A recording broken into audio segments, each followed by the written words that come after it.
Holy boy. I feel like I Ooh. haven't seen you in like 3 weeks. What's Yeah, up, it's been a while. What It's been is up? nothing much. What's going on with you? We've had some crazy weeks. You know we don't like missing these shows, but it's been 3 weeks. We've had some celebrations, we've had some tragedy. Yeah, it's been a long few weeks, but we're back, We've ready to go. had all sorts for sure. Yeah, we want to apologize for all of our faithful listeners. I've gotten a couple messages from Hap, from Durf saying, "Where are you guys?" Lenny reached out, "Where are you guys?" They missed us, Paulie boy.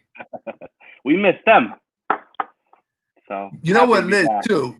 You know what it is too. We This is our 20th show, Paulie, the Big 2-0. So Wow. like people were like just waiting and waiting for the Big 20 show. So now that Oh we're yeah, here, all those yeah, people out there waiting for it's the big on. 2-0. It was on the news. When's 20 gonna happen? When's it gonna happen? Now it's happening. Here we are, September 20th, Finally. show number 20, the Fantasy Fam with BK and Paulie Boy on the Lenny Melnick Fantasy Sports Network. Hopefully Yes, we can sir. get some. Hopefully we can get some semblance of consistency. Supposed to have a work meeting next Monday, believe it or not. So I'm going to try to skip it, but we'll see what happens. All right, we'll figure it out. We'll see what happens. Yeah. Holy, it's when we last spoke, we were working our way through the season, but now season's done. Yeah. The season is done, man. I mean, I know. let me let me just ask you before we get into the nuts and bolts. I mean, we're going to be going over first round predictions. We're going to be going over predicting the winners of different awards. Who's going to Yep. take the whole thing? We're going to have a little bit of trivia. We're going to talk a little bit about Hall of Fame things, this and that, and the other thing. But what do you think of this season? What do you think of this season as a whole? Yeah. It was weird. Definitely wasn't. It was one I'm gonna remember for all the wrong reasons, probably. Yeah, But we'll yeah, see. We'll see what happens in the postseason. The postseason can really make up for it. Um, I'm not really sure who this is. It just says fake Facebook user, but somebody saying 16 teams in the playoffs is a joke. I mean, I could see that, but the season as a whole, it was weird, especially with all the Corona, uh, you know, layoffs and everything like that. Teams taking almost a month off in some scenarios with the Cardinals and the Marlins taking those 2 weeks off. They wind up having single A guys playing on their team, but they still made the playoffs. So I mean, what's everybody else's excuse who didn't make the playoffs? yeah. It's true. Like the You Mets, for know? example. Like the Mets, for example. Oh yeah, without a doubt. We won't. I mean, we'll talk about them later, maybe if we have time. But I know you and I were equally heartbroken. But speaking of heartbroken, Paulie, uh, what do you think about this? I know last time we spoke, I was wearing one of those tank tops. That. Yeah. What do you think about this one, Oh, is that a new one? Oh, Happy Paulie? Hour Social Club. Paulie, I got Oh, like dude. completely outfitted by King Hap. Wow, that's nice. First we were sharing affection for Derrick Henry. Before you know it, he's Yeah. sending me gifts in the mail. Like we're Wow. like in a full blown relationship right now, King Hap and Yeah, I. it's nice. I'm a little jealous. I don't have that with Taco. So who knows? I Who mean, knows Taco what's wrong with definitely our is. relationship? I love Taco, but Taco just doesn't show love like this. I mean, that's what it is. Want to welcome Roto Yeah. ladies in here. Mal Pal, right back in the mix. Mal Pal, Right what's back. up, guys? Paulie, I gotta be honest with you. I know you wake up at like 3 in the afternoon, but you missed the show today. Yeah. Roto Lady hosted Lenny's show this morning and did a hell of a Oh job. yeah, I'm A sure. hell of a job. Doesn't surprise me a Very, bit. very, very good job. Yeah. So yeah, but anyway, boy. So before we get into it, I feel like this might be a longer show. just because I got so much to talk about. I mean, we're making up for 3 weeks here, right? Like literally 3 weeks. So I got to ask you a question. We did not rehearse this, but I really want to ask you. Yeah. Right. Take mental note of this season. Five different predicaments this season. Ready? Mm-hmm. The 7 inning doubleheaders. Okay. The runner on Yep. second base. This runner on second base extra inning thing. The DH. The 16 teams in the playoffs, and that whole relief pitcher rule that was decided on pre-COVID. Those 5 things. What do you think was the best part of the season of those 5? Or what do you think was the worst part of the season of those 5? I don't know. I love the DH, so that's probably that's probably got to be it for me as far as the best. I love the DH in both leagues for sure. I think that's got to be a permanent thing from here on out.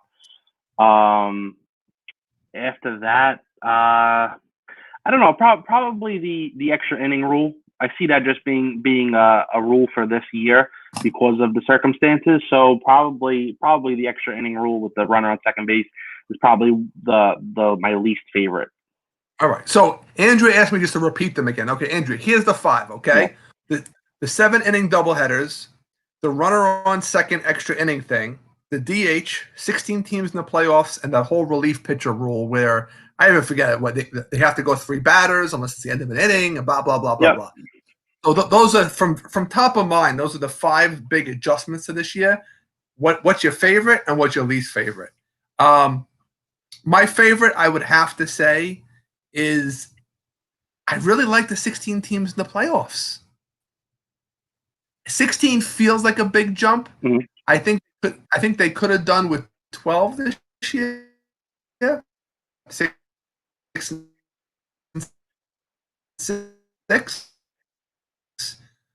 But I mean, I thought that was kind of cool. More teams in the playoffs. Obviously, they're going to expand to 32 teams at some point. I think 16 teams is the future, so half the teams are going to make the playoffs, which some people love it, some people hate it, what have you. But my God, do I hate the runner at second base? Do I hate that runner at second base? It doesn't translate. It doesn't translate like football, where you're on the 20-yard line and then you get a shot. That's what they were. I feel like that's what they were trying for, was to get that kind of parallelism with the college football overtime rule. Yeah. It didn't translate.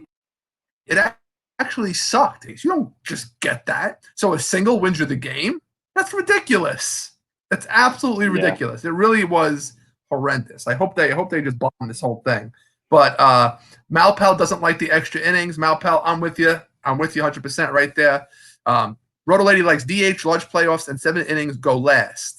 But 7 innings go last. No 7-inning games is last, and runner on second is bad. Okay, so Roto Lady and I are on the same page. The 7-inning games and the runner on second is the worst part of it. I mean, baseball is a romantic sport because of numbers, because of statistics, right?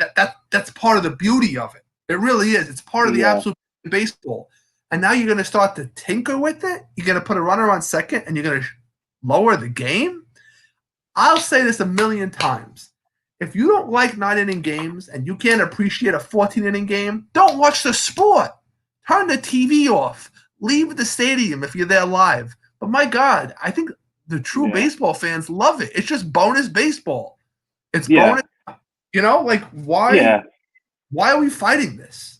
I don't get it. Yeah, no, I agree with you on that. I just think that the whole reason for that, I don't think I honestly, at least I'm hoping so, that I don't think that these rules were put in place this season just to make the more casual fan watch the game. I honestly hope to believe that it was more for player safety.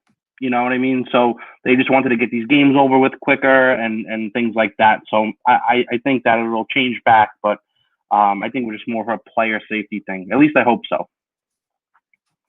Yeah. All right. Well, here's the hoping. Oh, no, Paulie boy, your Aunt Crystal, is in the room. I see that. Hi, Aunt Crystal. She's in here. Where's my girl Erica? Is she here? She's actually sitting right next to me. She's doing some prepping for her tutoring and stuff like that. So she's here, but she's not exactly in the chat right now. All right. Well, tell Erica I said hi. Oh, hello, nephew, she says. All right. All right.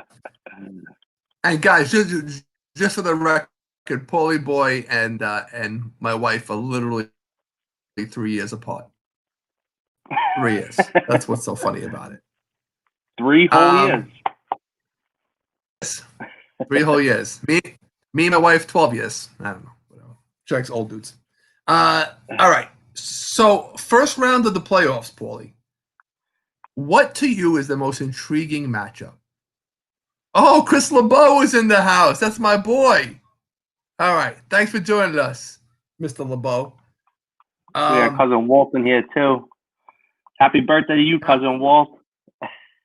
Yeah, I spent Saturday night with cousin Walt hanging out for his birthday. Had some gluten-free cake made by Zoe. Oh, that's lovely. Gluten-free cake. Very nice. Very nice.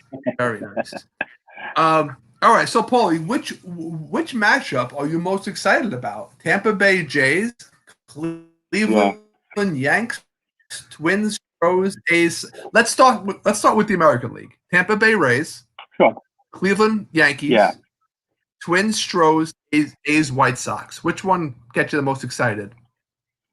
I think definitely the Yanks and the Indians. I think strictly just because of Game 1. You got Bieber versus Cole. I mean, that's probably the most exciting matchup in the whole first round. So I'm definitely going to say Indians, Yanks in the AL. All right. Definitely the most intriguing.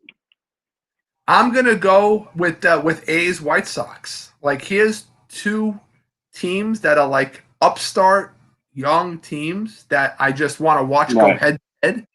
I think both of these teams have a long history of success in their future. This is probably like round 1, but I'm really excited about them. I mean, Yankees and Cleveland are definitely interesting. I'm interested in games 2 and 3. To be honest with you, I mean, game 1 obviously is a premier matchup. Right. Well, 2 and 3. I mean, pitching rotation, you got to go Cleveland, right? I mean, Tanaka. Can they really go up against what Plesac has been doing, and I guess Carrasco, right? Those would be the top 3. Probably, yeah. I'm just saying. I think it's just the most interesting because of that first game. You know what I mean? Like Cole Bieber. You know, in the playoffs, you don't see that matchup happen too often, especially after the type of season that Bieber just had. So, but yeah, definitely. I think the edge might go to the Indians, but I'm not sure that they can totally pull it out. But we'll see. You know, I know what team is hoping that Cleveland beats the Yankees, and that's the Twins. Doesn't it feel like every year between the Twins and the A's, they're always getting knocked out by the Yankees? I feel like every year the Yankees are playing either the Twins or the A's, and they're always knocking them out, right? Yep. Yeah, the Twins have a chance as long as they don't play the Yankees at all in the playoffs. Yeah. Yeah, I agree. Who's the Twins' ace this year? Is it Maeda? Is he their ace? I would say so, yeah. After the year that he had, definitely. I don't think that was the idea coming in. I think it was Berrios coming in, but after the year Maeda had, it's probably him to start game 1. Wow. I'm sorry. I can't conceptualize Maeda shutting down the Yankee bats. If the Twins, I'm getting ahead of myself because the Twins. Yeah. But you say Cleveland Yankees, I say A's, White Sox. So let's switch gears over quick to the National League. Yeah. I got a feeling which one Malpal's gonna influence. But L.A. Brewers, San Diego, St. Louis.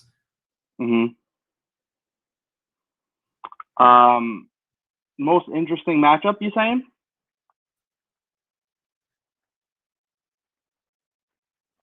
You there? Yeah, most interesting. Sorry, you're going in and out. I can't really hear you. But yeah, definitely most interesting for me. Out of the What'd you NL, say? What's the most interesting one? I think the most interesting matchup in the NL for me is probably Atlanta versus Cincinnati. I think Cincinnati's coming in hot. Can you hear me now? Yeah. All right, good. Yeah, no. Atlanta, Cincinnati. I mean, Atlanta's pitching staff is decimated right now. I don't think anyone's going to argue their offense, but their pitching, man. I don't think it's gonna match up with Cincy, and I'm excited to see Joey Freed's going to be in the back. playoffs.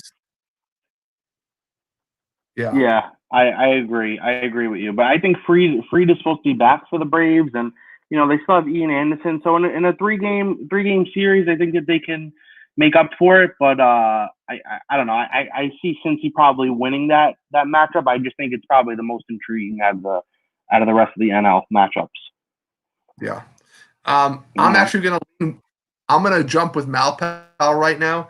I love the rematch of the 2003 NLCS of the Cubs and the Marlins, because the Cubs are coming in as the highest seed, I believe, and I just want to see the Marlins manhandle them, because the Cubs really have no right being in the playoffs. All their stars, Baez, Bryant, Rizzo, they all had bad years. I feel like they were on the coattails of Jason Hayward and Ian Happ and solid pitching, right? I mean, between Hendricks and Darvish, and it was like, all right, like, I just hope the Marlins, with that upstart team, Donnie Mattingly piloting them, Sixto Sanchez hopefully going in game one.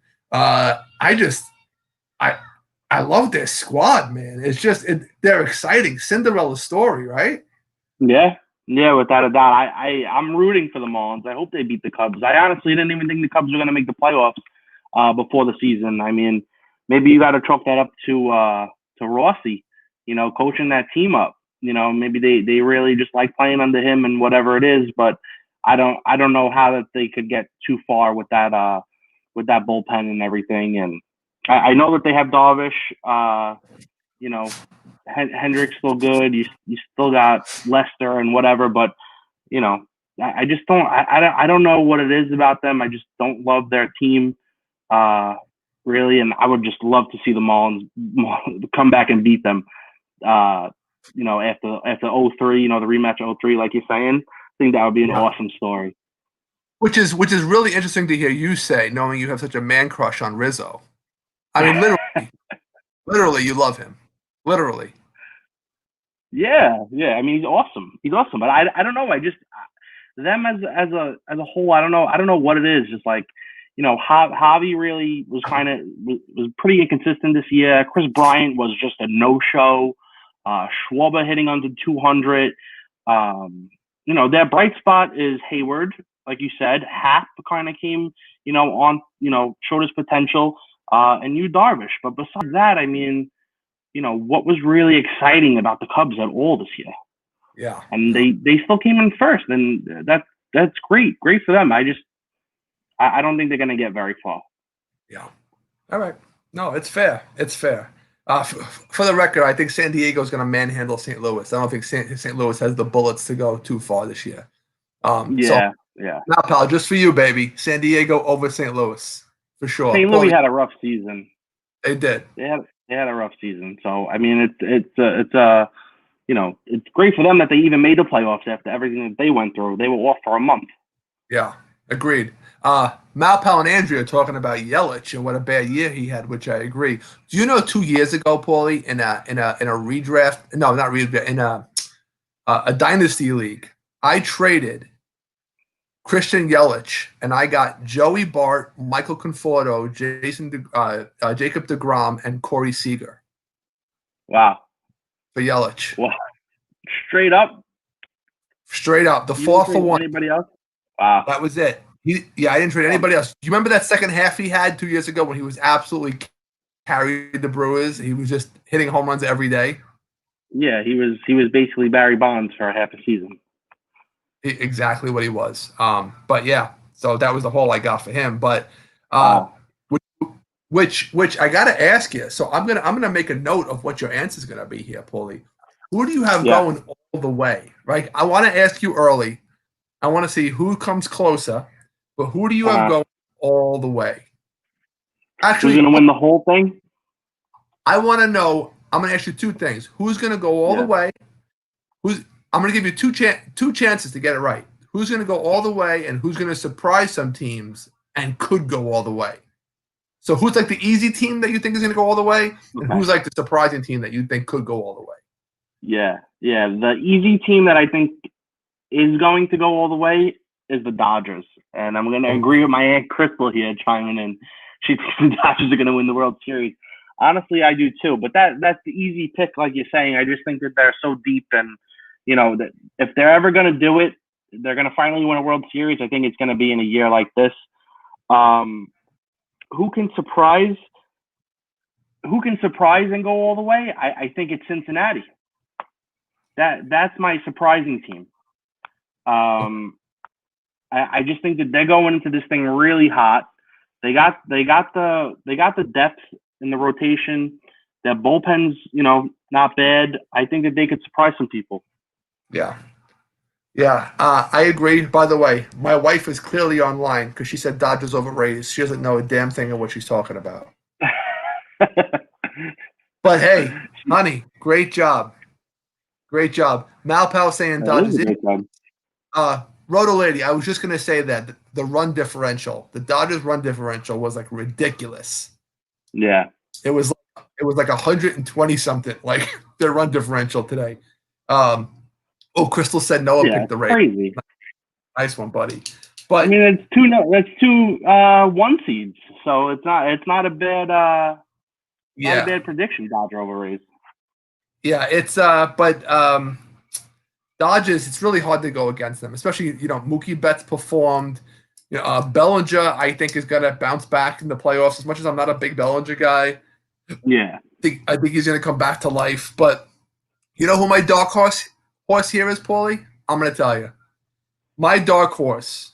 So as much as I'm rooting for LA to win the whole thing, Chris Bow saying Braves Cleveland. Ooh, Braves Cleveland. Interesting, Chris. With the Braves pitching, I'm not sure, but my dark horse is the Milwaukee Brewers, which means they'd have to knock out the Dodgers in the first round, right?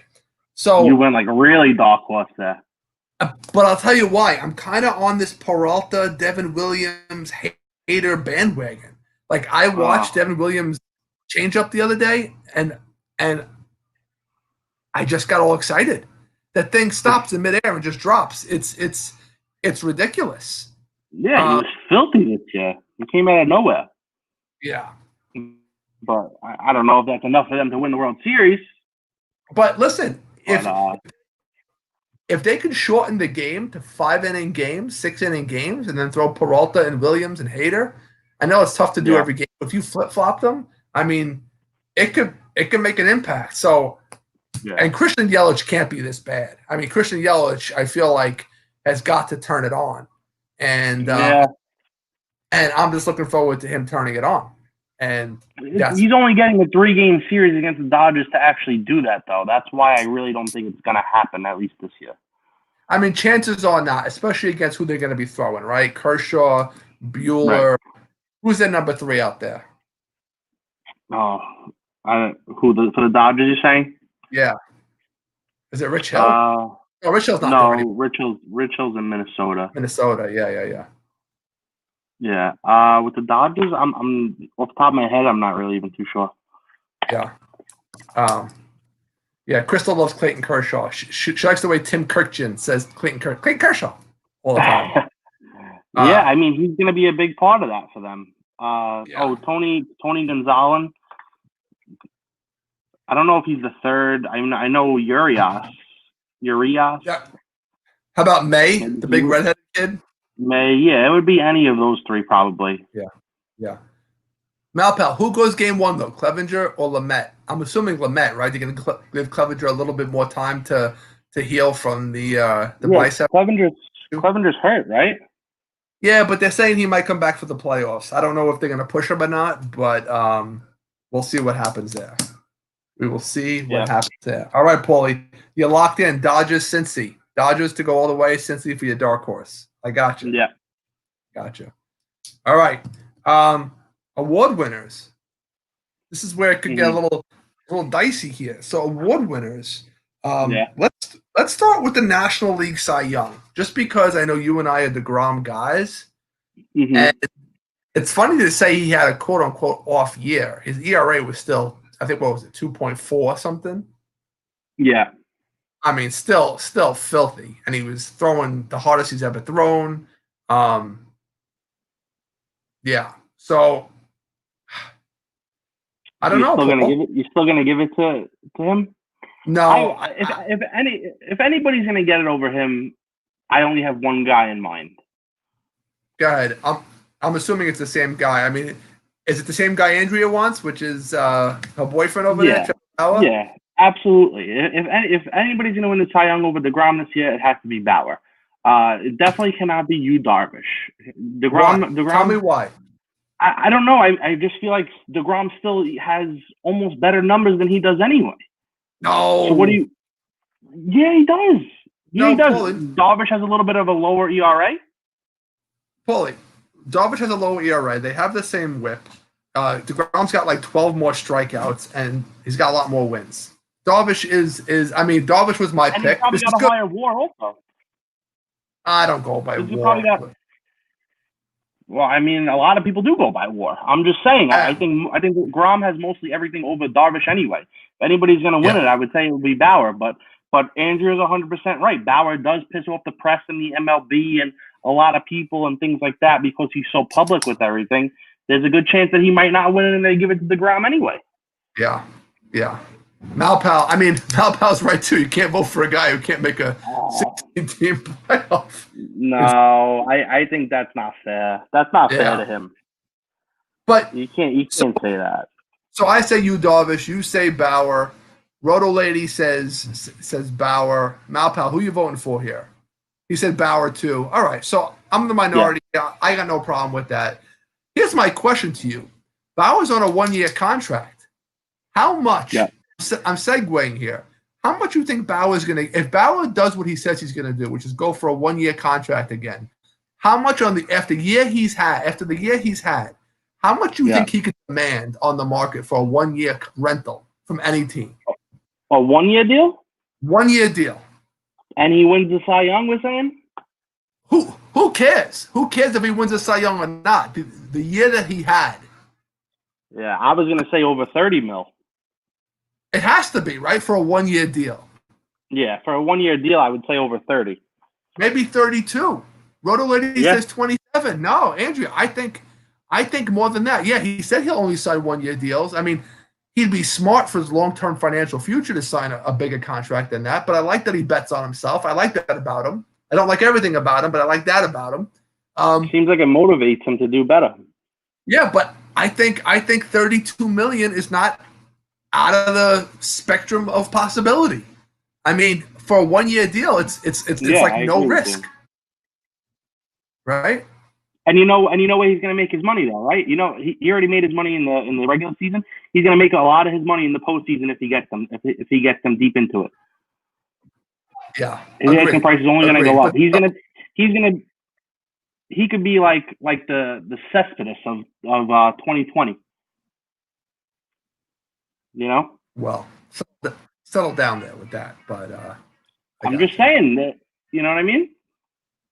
Yeah. So yeah, Andrea, I'm excited too. I'm excited to see the bidding war. If he does a 1-year contract, I think that's going to be a true bidding war of seeing how much teams are going to put into him. I think the Yankees are going to go after him hard, even though I don't know how he deal with the New York media.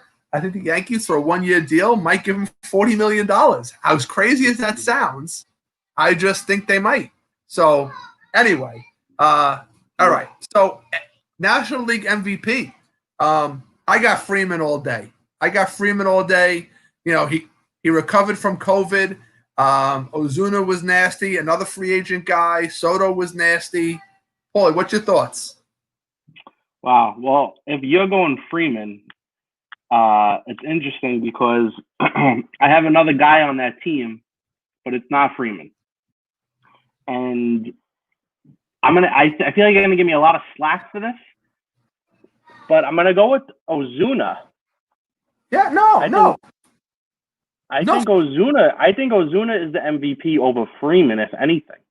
I don't know. I mean, like taking another guy on that team that's not Freeman is like, you know, obviously it can't be Acuna. He didn't play a full season really, but Ozuna was like completely under the radar too, I feel like. and his numbers are right up there with Freeman, if not better than him in a few categories. Yeah, I mean, Ozuna obviously wasn't comfortable in St. Louis. That's obvious, right? Something was going on in St. Louis. He just couldn't get his cleats on right, whatever it is. Atlanta seems to be the right fit for him. Yeah. And he just, man, I mean, everybody was upset in Atlanta that they didn't re-sign Josh Donaldson just to have somebody to protect Freddie Freeman. But I'll tell you, they did better.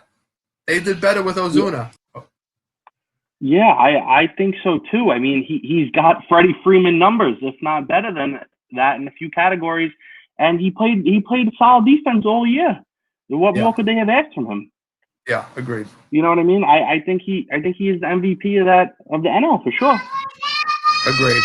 Not to take anything away from Juan Soto, who at 21, 22 years old is an absolute beast. Yeah, I agree. Absolute continues to be a man-child. I don't believe he's 21 with a body like that, but my God, does he absolutely rake? He's ridiculous on another level. If they wound up playing more games, he probably would have wound up running away with it for sure. Yeah, for sure. Yeah, I mean, Malpal, these one-year deals, these pillow contracts, if you will, they're very smart for these talented players to reestablish their value. I'm going to talk in a little bit, if we got time, about two pillow contracts I think the Mets should get involved with for this upcoming year. But can you hear Noah in the back screaming? Can you hear my son? A little bit, but it's fine. Doesn't bother me. Andrea said hi to him, so I was like, oh, you must. And lastly, so we did Cy Young and MVP. What about Rookie of the Year? Rookie of the Year, I kind of showed my hand a little bit as to who I think is going to win it this year. Which is Devin Williams. I think Devin Williams is. Oh, really? Bro, just listen to this. Listen to this. He's got a .33 ERA, 27 innings pitched, and 53 strikeouts. Mm-hmm. Yeah, it's crazy. I mean, who you going to put up against him? You're going to put Jake Cronenworth up against him with his .285 average and 4 homers? You're going to put Alec Bohm against him? Now, I get it. Alec Bohm batted .338, but he came up late, 4 home runs, 23 ribs. It's nice numbers. But Devin Williams on a playoff team, I mean, he's probably like the third, especially with the year Yelich is having, he's probably like the second most important player on that team. So he's probably like in the top 3 MVP votes for his team. So from a Rookie of the Year standpoint, for a playoff team, I think he's a shoo-in. What's your thoughts on that? Yeah, no, you're probably right. The guy that I have here is just he came up very late, but he looks like a stud to begin with. He probably won't win the award. I think Malpal just beat you to it, Paulie. Whatever's about to come out your mouth. No, I swear it's not Sixto. I was between Sixto Sanchez and Ian Anderson too, but I'm not gonna go with either of them. My guy, this is the guy that's not on a playoff team. He came up late and everything, but he went crazy from the moment he came up. Ke'Bryan Hayes, Pittsburgh Pirates.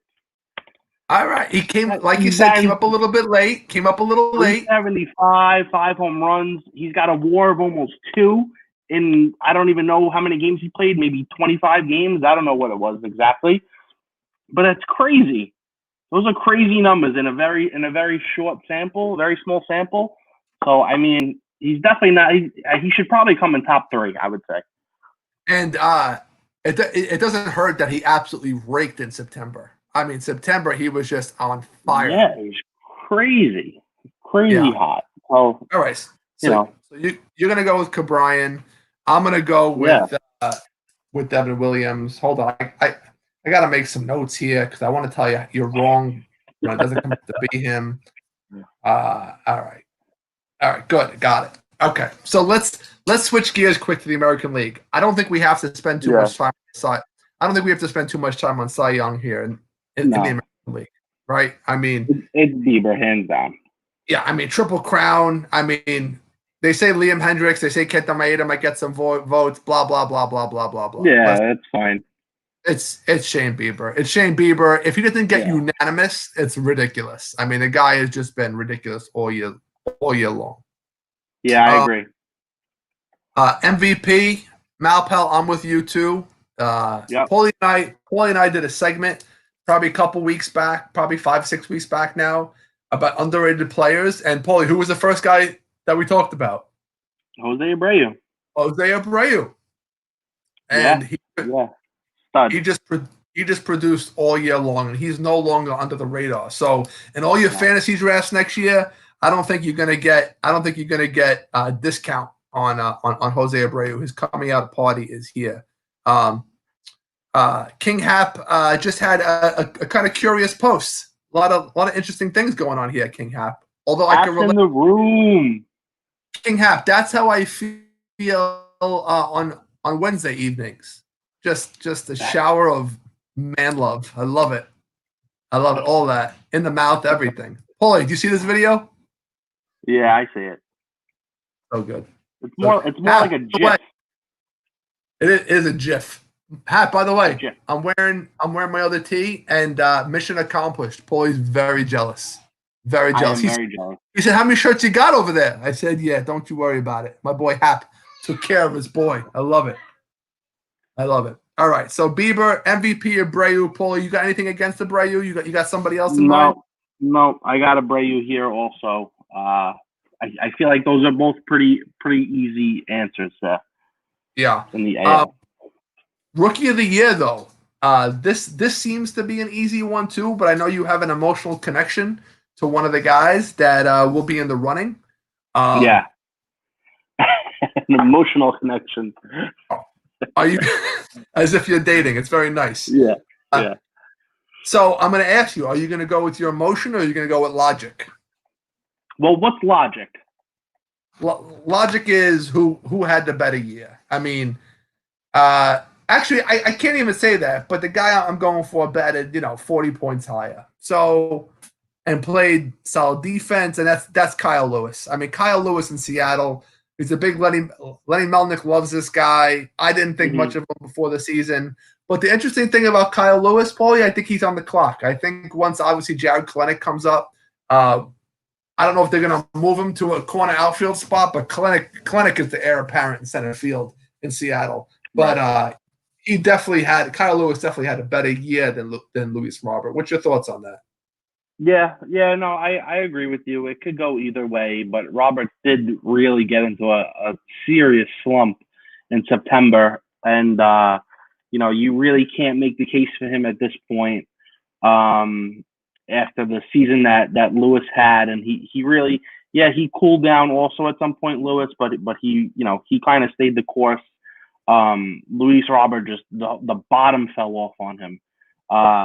So yeah, I would definitely go Lewis, but I think Robert still deserves runner up. Kind of like Malpal saying, Mountcastle is a solid third pick, but Kyle Lewis, rookie of the year. I agree with you. Paulie, you say the bottom fell out of Luis Robert as if like you owned him on a fantasy team. No, not me. Why would I own him in anything? That's your boy. Yeah. What was it? He is my boy. Fell off though, but that's all right.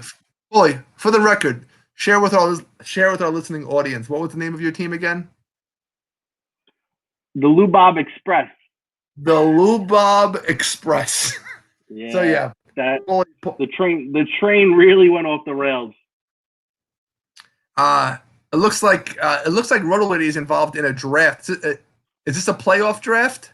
I'm assuming it's a playoff draft, Paulie. And I guess because of you and I's inactivity in the regular season league, we weren't invited to the playoff draft, which is okay. I got a lot going on. All right. You got a lot going on, but yeah. So, anywho, all right. We getting back to King Hap real quick. He's saying that I owe him beer, but I don't owe him any beer. Hap, here we go, buddy. I can't.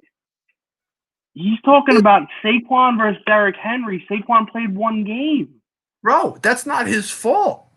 I mean, I got to be honest with you. I tuned in to the happy hour last Wednesday Taco said the same thing, but Taco's a gentleman. You know what Taco said? But I'm going to send you your beer. That's what he said. So No, don't. I will. I will. I'll 100% send Hap a nice case of Staten Island brewed beer. No problem. Was that But flagship? I'm just saying. Is that flagship? Yeah, Flagship. I'm just saying that bet is rigged. But to be honest, the way it was looking, Henry probably would have won out anyway. So he wins. It's fine. Yeah. But it's still not fair. That's all I'm going to say. Hey, Hap. That's all I'm going to say. Just so you know, my nephew is not a good loser. Just not a good loser. Never has been, never will be. Not a good loser. And here's Brandon piping in about the Bills. This is the Bills are 3-0, right, Paulie? Yes. This is Brandon, my buddy Brandon, who just piped in. This is like his glory. This is Bills can lose every other game for the rest of the season, and he'd still be excited that they won 3 in a row. So, Brandon, enjoy it. No, they look great. They look great. What's up, brother? Thanks for joining us today. Appreciate it. Let's hit these guys with some trivia.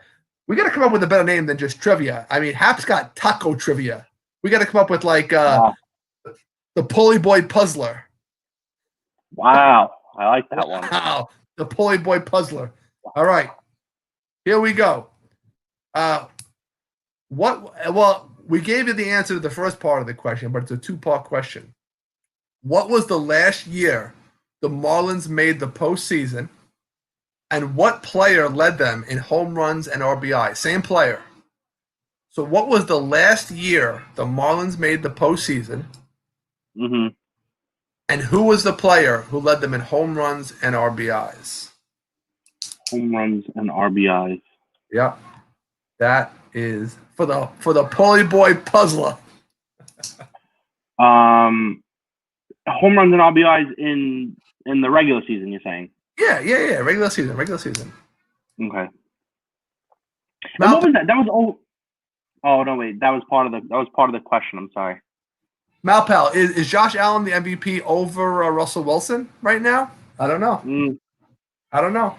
I'm not a football guy. I'm even impressed that I knew that. But that was impressive that you knew that. Thank you. But no, I think it is Russ right now though. Josh Allen does look great, but got to be Russ right now.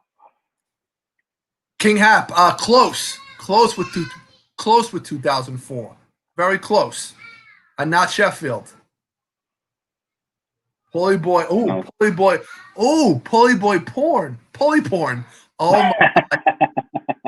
That's not bad. Trivia, but it's got to have your name in it. Not Hanley, guys. I don't want to spend too much time on this. So I just said 2004 is close. So somebody, please pick a year over or under. Come on, the layup. Well, was it? King Hap, 2003. Good job. Now, who was the player who led them in home runs and ribs that year? 32 home runs, 105 RBIs. Oh wait, hold on. Do we have it right here? No, Brandon, not Jeff, not Mr. Marlin. It's a solid guess, Jeff Conine. Yeah, it really is a solid guess, but not Jeff Conine. This guy is also a Red Sox legend. After he helped them to a World Series win in 2000. Oh, I know who it is. Now I know who it is. 2007. You want me to spoil it?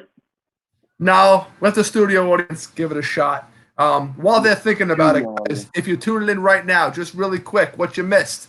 Paulie Boy and I went over little first-round playoff matchups. We gave some predictions. Who's taking the whole thing?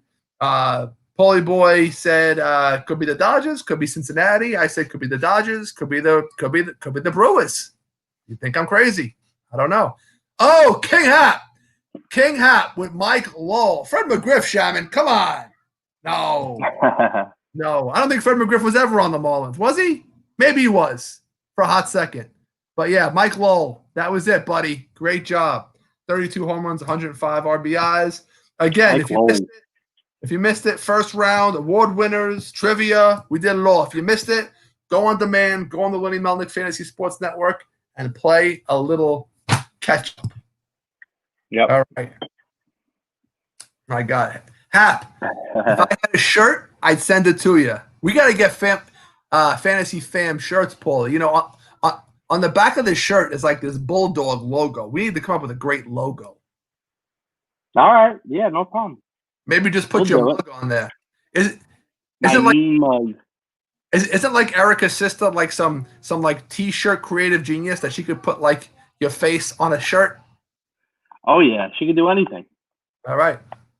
And if all else fails, King Hap knows a guy, which is great. All right. So, guys, listen, we got 15 minutes left. I want to talk about this little question that's been lingering in my head, and these it's a common conversation about who that's currently playing is a shoe-in Hall of Famer. So, who that's currently playing is a shoe-in Hall of Famer? You tend to think about guys like Pujols and Miggy and Scherzer and Verlander and Kershaw, right? Maybe Greinke, maybe Cano. Hey, maybe Trout. I mean, maybe you know all these names. But here's my question: maybe Altuve, maybe. All right. But here's the question: these three pitches, ready? Yep. John Lester, Felix Hernandez, and Cole Hamels.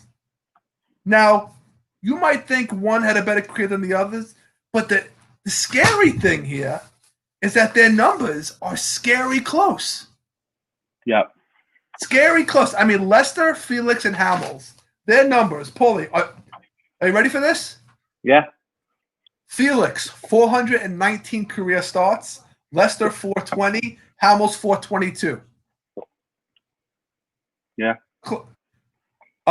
Wins. Lester 192, Felix 169, Hamels 163. Innings pitched. They're all about 2,600. They're all like in that same realm. Ks 2,500 for both Hamels and Felix, 2,300 for Lester. ERA. Felix and Hamels have the same exact ERA, 3.42. How wild is that? Wow. Lester's 3.60, a little bit higher. And then WHIP, 1.21 for Felix, 1.18 for Hamels, and 1.27 for Lester. Now, the things you got to factor in is Lester's a three-time champion, right? Yeah. Hamels won once, Felix not at all. But Felix did win a Cy Young Award. The other two have not. Right. So of those three, Hamels, Lester, and Felix, put them in order. Yeah. Who goes in the Hall first, second, and third? Malpau's going King Felix right out of the gate. I mean, Felix's heyday was definitely better than the other two's heyday, but Felix fell off quick. Like he fell off the map quick.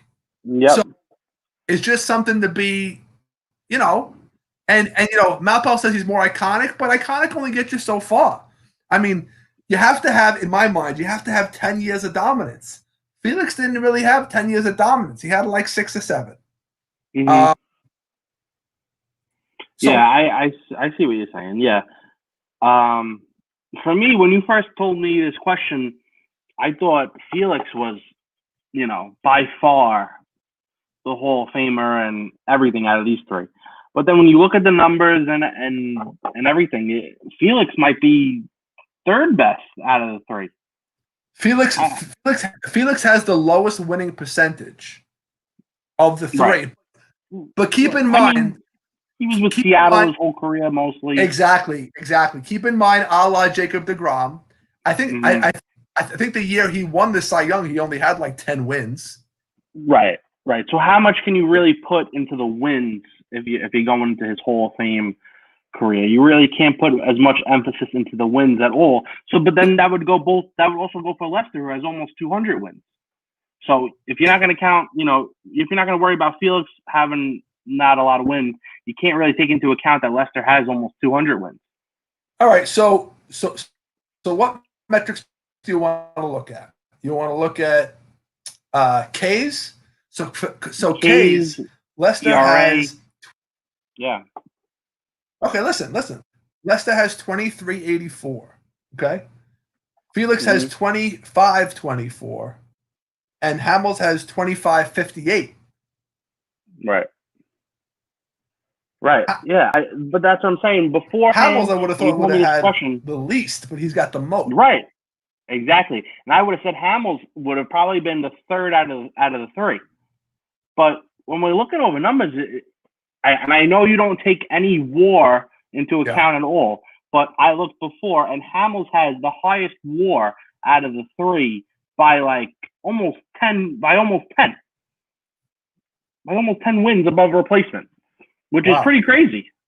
He's like at almost 60. Wow. Hamels might be the first out of the three. I don't know. Yeah, but I don't know. It's a good question. I do think all three do eventually get in, though. Yeah, I mean, Malpal says you need 250 wins or 3K strikeouts. Yeah, man, not anymore, right? No, not anymore.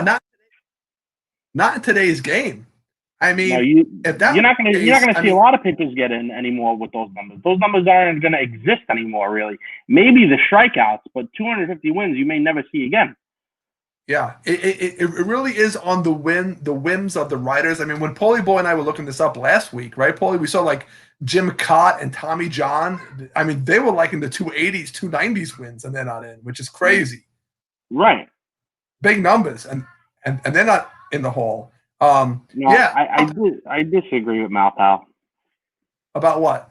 Oh yeah, that they shouldn't get in then because of that. I just don't think as the game is progressing, I don't think you're going to see anybody with 250 wins anymore.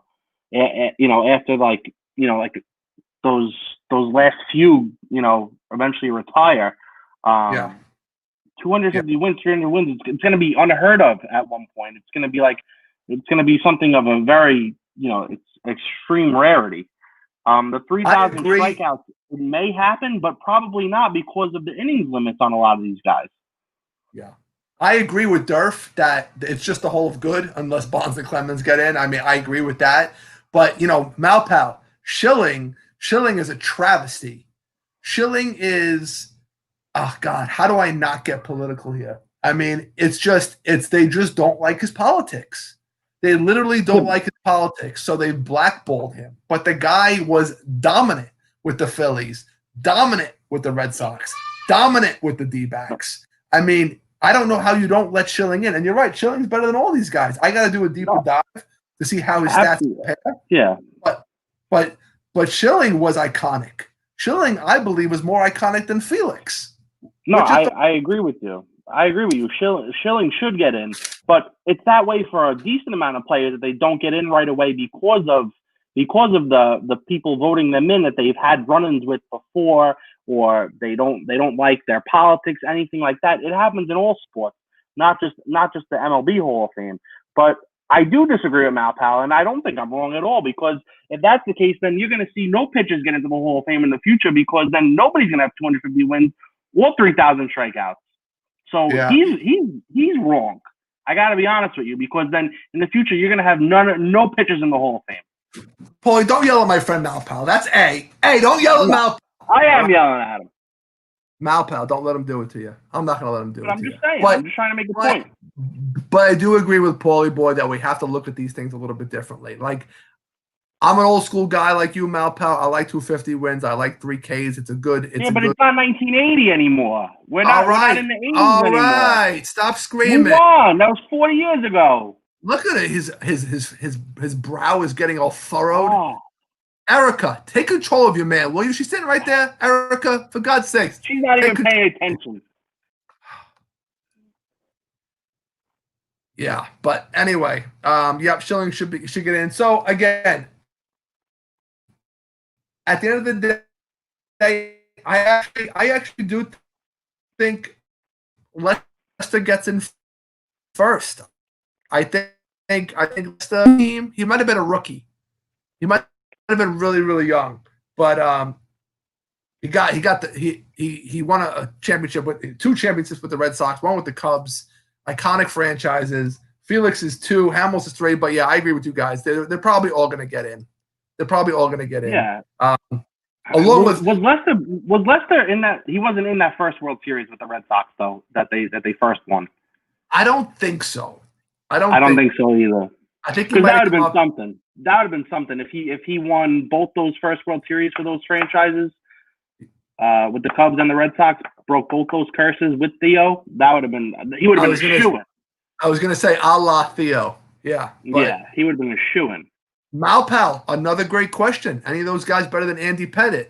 You know, taking Andy Pettitte and Curt Schilling, maybe that's what we're gonna do next week, Paulie. We're gonna compare. We're gonna compare Schilling and Pettitte to these three guys, and we're gonna have a conversation. So, all you guys, join us. I mean, Pettitte's a postseason legend. So yeah, I mean, 100%. And he's a Yankee legend, and he had good years with Houston. Sure. Sure. Oh, that's great if that's true. What's happened? Clemens sent out court orders after an episode of the Happy Hour he didn't like. Now I hope he doesn't get in. That's great. Is that true? Is that true? I love that. King Hap. I mean, I would normally say no, King Hap pulling all leg, but Hap with you, I don't know. Is that true? I would believe it if you said yes. Clemens is a bit of a dick from everything that I hear, but I don't know. Oh, I don't. Malpal said you got to throw the ball to first base to get into the hall. I don't know who this is exactly, but I feel like they're pretty much right. Monday nights were not the same the past 3 weeks. Thank you. Hey, Facebook user, do me a favor. Identify yourself. I don't know who you are. Anyway. 100% true, Hap saying. Wow. Good for you, Hap. Yeah. Stir the pot. I love it. Stir the pot. Yeah. John Lester cannot throw to first. I agree with that. All right, listen. We're gonna end on this. So, and just to satisfy Paulie Boy and I right now. So the Mets have a new ownership group. While we were gone, this Cohen guy bought the Mets. We're kind of excited about it. Get rid of the Wilpons, something new, something exciting. So Paulie Boy, here's the question for you. You are now the general manager of the Mets. Steve Cohen, Sandy Alderson, they hire Paulie Boy Kleinow. And they say, Paulie Boy. Why would they do such a thing? Actually, you're not even hired yet. You're in the interview process. You're in the interview process. And they say, Paulie Boy, what would be your plan for this team as it stands right now? What are some of the moves you would make, Paulie? Paulie, what would you tell Mr. Cohen and Mr. Alderson? Well, you definitely need a 1B to your 1A starter. That's first off. And yeah, you can say, well, we got Syndergaard, but you don't have your 1B because he's coming back from Tommy John or whatever it is that he's getting. I'm not even 100% sure. Whatever it is, whatever surgery he just went through, you need your 1B starter. So I don't know if that's trade or signing somebody, but you got to go and get that 1B ace. Okay? You're not relying on Syndergaard at all? No, not at all. Because when he comes back, okay, now you have your third guy. If he comes back and he stays healthy, now you have your third guy. You know what I mean? Okay. But you have to go and get that other ace. That's a must. After that, I don't know if you want to chalk it up to you needing a catcher, which is extremely hard to find, and I don't know if the answer is Real Muto. But other than that, I think you absolutely have to go get a center fielder. The fact that Brandon Nimmo has been the starter for 60 games and he's the worst defensive center fielder in all of baseball is pathetic. So you got to go and get a starting center fielder who can actually defend. You know, and he also needs to hit as well. That would be so Paulie, I'm the owner. I'm asking you, who are you choosing? Who are you going after? Are you going via trade? Are you going via free agency? Who are you targeting, my friend? Yeah, I mean, Starling Marte isn't a bad option. George Springer isn't a bad option. As far as center fielders, you know, I don't really have like a list of guys in front of me right now, but I mean, I would think that those are the two that I wouldn't mind having in center field because they can both easily play center and swing the bat with no problem. As far as an ace, go get Bauer. Why not? Go get him. Go get him. Give him more than what he's even asking for, and have him come to New York. He'll love New York. He would love New York. Yeah, but I don't. Clubhouse distraction though too. But all right, that's fair. Yeah. I'm gonna bring us home with a couple of my ideas here. Malpal thinks they should pay $30 million for Cole Hamels and Felix. Only if they promise to wear the blue and orange in the hall, Malpal. That's it. Yeah, I mean, I don't know if that would want to come to NYC, but I feel like he would really embrace it if he had the chance. Listen, Guy loves to talk. He loves to talk all day. What better place to do that in? Listen, Paulie. Now I'm interviewing. Okay, so shut up. I'm interviewing. All right, sit down. Tell us your plan. I'm interviewing. All right. The fan base gets really excited about JT Realmuto. I say, nope, mail it in. Do not go for JT. He already has some hip issues. Your boy that you go for is James McCann.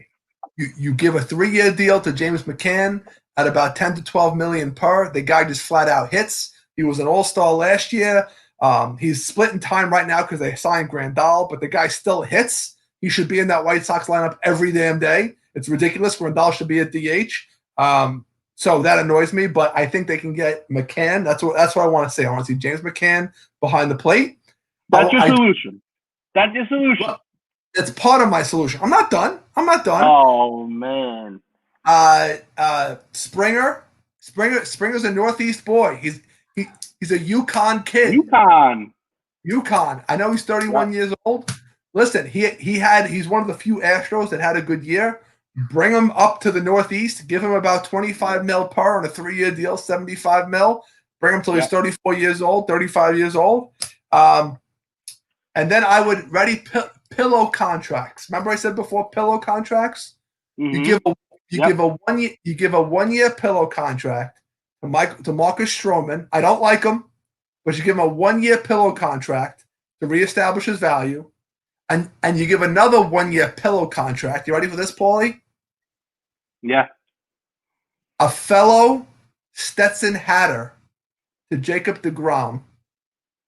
They didn't play at the same time, but a Stetson Hatter, nonetheless, Corey Kluber. You bring Kluber and Stroman up on 1-year deals. 1-year deals, you probably get Kluber for nothing. Stroman, you probably got to pay a little bit. Kluber, you get for nothing, right? Yeah. So your rotation, you're probably still not going to love it, Paulie, because you want a 1B. But you still bring that ace in. I would do exactly what you said and still bring the ace in. Maybe. And then I would also give the shortstop position to Jimenez and then use Rosario and Nimmo as trade bait to shore up the bullpen and bench positions. That's what I do. Mr. Cohen, Mr. Alderson, that's what I do. I rest my case. I'm the best man for the job. Mr. Cohen, Mr. Alderson, I want $3 million a year, and that is it. Yes. Malpal, though, how much do you love McCann, though, right? Like, McCann just hit. McCann might be my I can't say my favorite player in baseball, but my favorite underrated player in baseball.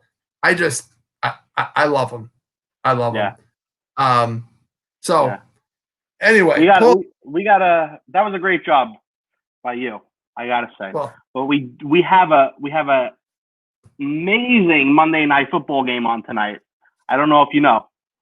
I don't. The past 2 MVPs, Lamar Jackson versus Patty Mahomes, Monday night, starting in 10 minutes. You're holding me up, you know? Well, Paulie, listen. We don't have Aloha on anymore after us, so we can keep this going all night long. But I'm going to be respectful to you and your football. I haven't watched a second of football yet. I even watched Paulie. If you haven't watched a second of football yet, go and tune in tonight because it's the best football you should see all year. Malpal won $1,500 yesterday on a Fran Mail homer. Congrats, Malpal. Great job, buddy. Wow. Tell me how, Malpal. Paulie, you want to know how down I am on football? I watched an NBA game before I watched an NFL game yesterday. I watched the Celtics lose to Miami because I spent 20 years in Boston, so I have an affection for the Celtics. My God, did they collapse? My God. King Hap, if you're still in here, my God, did they collapse?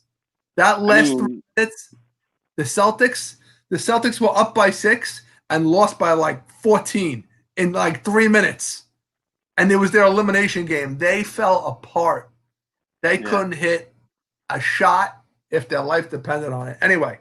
Andrew's saying football sucks. It can't suck any more than the NBA.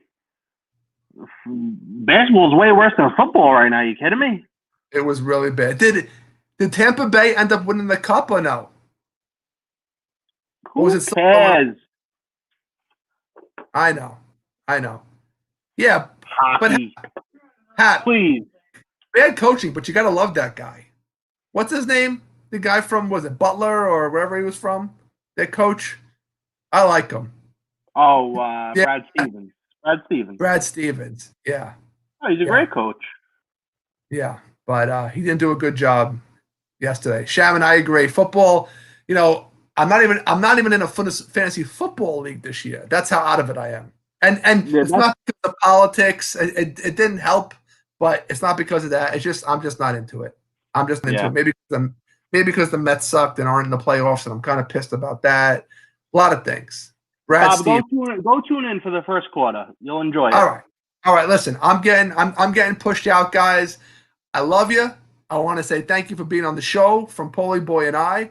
Thank you to Malpal, King Hap, Shaman, Roto Lady. Walter was in here. Brandon was in here. A Facebook user guy was in here. Who else was in here, Paulie? Who else stopped by? Chris LeBeau. My boy Chris LeBeau was in here. Oh, and Crystal was in here. Yeah, guys, listen. Great group. Good to be back in the mix. And we will see you next week. Well, hopefully. Yes, sir. Hopefully you miss your meeting. Hopefully I missed my meeting. But all right, guys. Thanks for tuning in today. We will see you next week. Let's watch some Monday Night Football. I'll talk to you later. Later, Paulie Boy. All right. Later. Love you. Love